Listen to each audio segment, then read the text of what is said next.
네, 지금 현재 한두 분만 더 질문 받고자 하는데요. 여기 지역에 오신 만큼 좀. 네, 네네네, 알겠습니다. 네, 그럼 질문 더 받겠습니다. 네, 혹시 손 들어주시면. 나할 테니까 하세요. 네네, 알겠습니다. 네.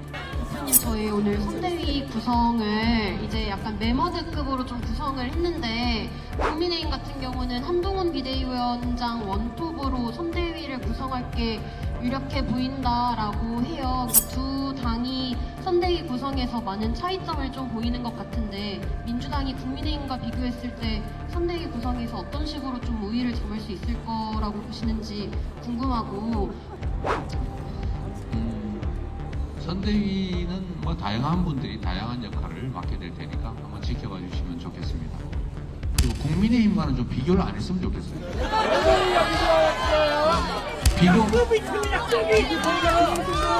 비교 당하고 싶지가 않습니다. 네, 지금 현재 한두 분만 더 질문 받고자 하는데요. 여기 지역에 오신 만큼 좀 지역 기자분들께서도. 네, 네네네, 알겠습니다. 네, 그럼 질문 더 받겠습니다. 네, 혹시 손 들어주시면 감사하겠습니다. 네. 나할 테니까 하세요. 네네, 알겠습니다. 네. 여기 한 번만 마지막으로.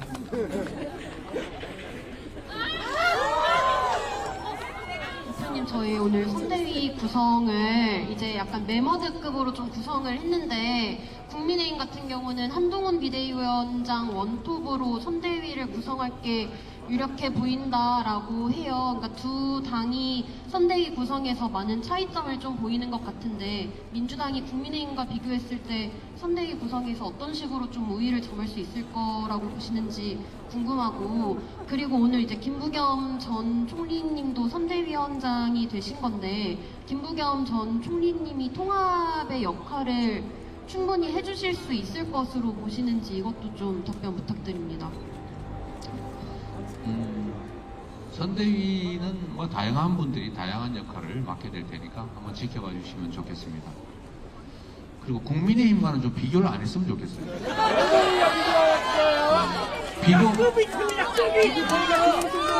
비교 당하고 싶지가 않습니다.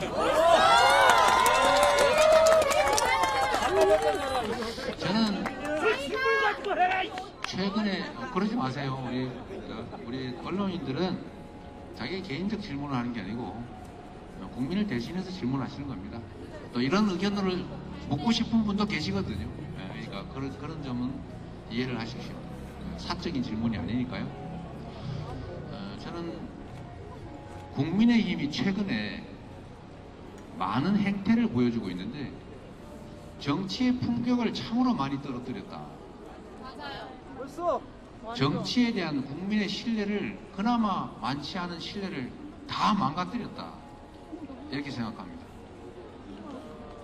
어떻게 표현이 그렇게 제가 입에 담기도 싫을, 그게 정말 저급하지 않습니까? 정치는 이해관계를 놓고 충돌하는, 정말 옛날로 치면 총칼을 들고 싸우는 거를 순화해 놓은 게 정치 아닙니까? 맞아요. 그러면 정말로 격렬합니다. 이해관계 충돌이 심합니다. 서로 웃고 얘기를 해도 결코 속은 웃지 않죠. 목숨 걸고 하는 거예요. 예를 들면 이 나라의 자원과 기회를 누가 더 많이 가질 것이냐, 그걸 놓고 그렇게 치열하게 다투는 게 정치인데, 그럴수록 더 절제하고 더 품위 있게 인간적인 손상이 가지 않도록 해야 됩니다. 그런데 이 정치라고 하는 게 사람하고 똑같거든요. 사람이 이 생각했다, 저 생각했다, 이 길로 갈까, 저 길로 갈까, 차라리 돌아갈까, 이렇게 고민하다 하나로 결정을 하면 또 그 길로 가지 않습니까? 이 정치는 이 사회에 있어서 사람의 머리 같은 거예요. 만약에 사람이 무조건 한쪽으로만 가는, 한쪽만 생각하는 사람이다, 그걸 우리 뭐라고 합니까? 또라이라고. 사이코라고. 사고가 자유롭지 않은 거죠. 유연하지 않은 겁니다. 한쪽 외골수라고 하죠. 이 외골수는 위험한 거예요. 우리 사회도 마찬가지입니다. 우리 사회 전체의 방향을 끌어가는 게 정치인데 없는 길을 만들어 끌고 가는 게 정치라고 하지 않습니까? 그런데 거기에 진짜로 감정 내놓고 싸우고 저 국민의힘 또는 무슨 당 얼굴만 보기도 싫어. 대화가 안 돼요. 그리고 증오를 해. 저는 인간이 아니야. 이렇게 되면 대화와 타협, 소통이 끊어집니다. 그러면 전쟁만 남는 거예요. 힘만 남는 겁니다. 그러면 그 사회가 경직돼요. 분열돼요. 그리고 이게 결국은 내전으로 갑니다. 지금 우리는 거의 심리적 내전 상태로 가는 것 같아요. 어떻게 대낮에 야당 대표라고 죽이겠다고 연습을 1년 동안 해가지고 칼로 목을 찌릅니까? 그러면 이런 일이 생기지 않도록 국가 정부 차원에서 총력을 다해서 더 이상 이런 일이 재발하지 않도록 진상규명 제대로 하고 해야 되지 않습니까? 그런데 물청소 해버리잖아요. 물청소해서 흔적을 없애버리잖아요. 체증도 하지 않은 상태에서. 수사도 제대로 했는지 잘 모르겠어요. 권장하다시피 하는 거 아닙니까? 적대감이 온 사회를 지배하고 있어요. 이렇게 만든 게 누굽니까? 경제 폭망 책임 물어야죠. 한반도 전쟁 위기 불러온 거 책임 물어야죠. 민주주의 파괴한 거 책임 물어야죠. 그런데 이것보다 더 중요한 게 바로 이 점입니다. 우리 사회를 갈등과 대결로 몰아넣고 있어요. 이러다가는 서로 증오하다가 서로 미워하다가 지역끼리, 집단끼리, 세력끼리 멱살잡이 하다가 나중에는 주먹질하다가 나중에는 더 극한적인 싸움을 하게 될지도 모릅니다. 이렇게 되지 않도록 만드는 게 대통령의 제1의 책무입니다. 이게 바로 통합의 역할입니다.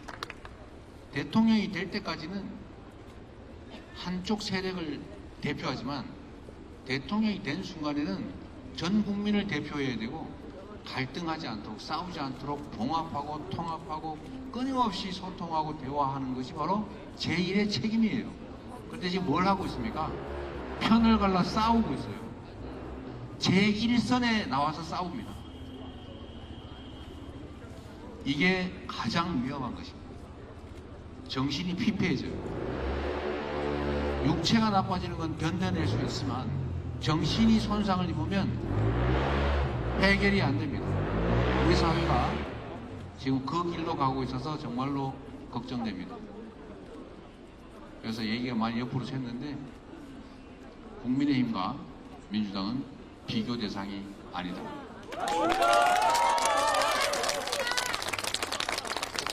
뭐 선대위 구성도 그렇지만 후보들의 면면도 한번 비교를 해보시기를 마지막으로 제가 부탁을 드립니다. 우리 언론인 여러분께서도 이제 공천이 거의 끝났잖아요.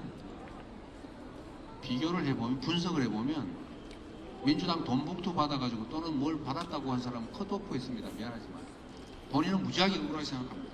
그건 그냥 부친이 준 선물이었다. 부친의 친구가 준. 그럴 수도 있습니다. 그러나 받긴 받았지 않냐고 해서 저희가 컷오프 했어요. 근데 봉투를 CCTV 보는 데서 받아가지고 뒷주머니 집어넣은 사람 공천하죠. 비교할 수 있지 않습니까? 그리고 우리는 막말 한마디 했다고 해서 배제했습니다. 국민들의 눈높이에 맞지 않다고 해서. 그런데 막말이 아니라 무슨 낭교를 해도 어쩌고 저쩌고. 예? 제가 이또 이러면 인재다 이런 소리. 우리는 일본의 열등의식을 가지고 있다 이런 소리 하는. 이런 거를 그냥 아무 생각 없이 공천을 해놨습니다. 우리는 정치에 또는 행정에 책임이 있는 사람 공천하지 않았습니다. 그런데 저들은 온갖 국가 정책에서 실정을 했던 책임자들 과감하게 다 공천하고 있습니다. 우리는 부패나 아니면 범죄 이런 걸로 문제되는 사람들 저는 가려야 되겠습니다. 사전에. 그런데 사면 공천하지 않습니까? 사법부에서 유죄 확정돼가지고 형 확정된 사람 사면에서 공천해요. 그뿐입니까? 얘기를 하면 끝이 없어요. 제가 말을 하다가 잊어버리고 기억을 못할 만큼 너무너무 많습니다. 그런 걸 비교해야 됩니다. 고맙습니다, 여러분. 네, 이상 윤석열 정권 심판벨트 이재명이 간다 충남 천안에서 이재명 당대표님의 기자회견을 마치겠습니다. 함께해 주신 여러분 진심으로 감사합니다. 네, 저희 마지막으로 인사드리겠습니다. 네. 이재명 화이팅! 네, 감사합니다. 네.